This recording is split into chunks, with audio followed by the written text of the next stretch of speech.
samarali o'tkazish uchun.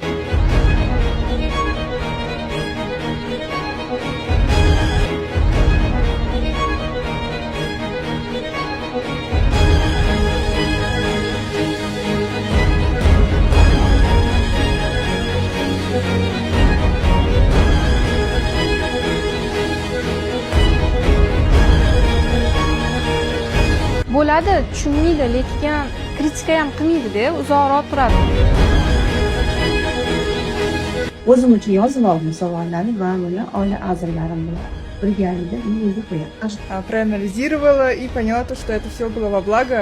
O'zim o'ylab ko'rmagan ekanman. 1 yil davomida yilim qanaqa o'tganligi haqida. Очень много всего произошло, за что можно быть благодарным. Gapirishlar, Diloraga rahmat.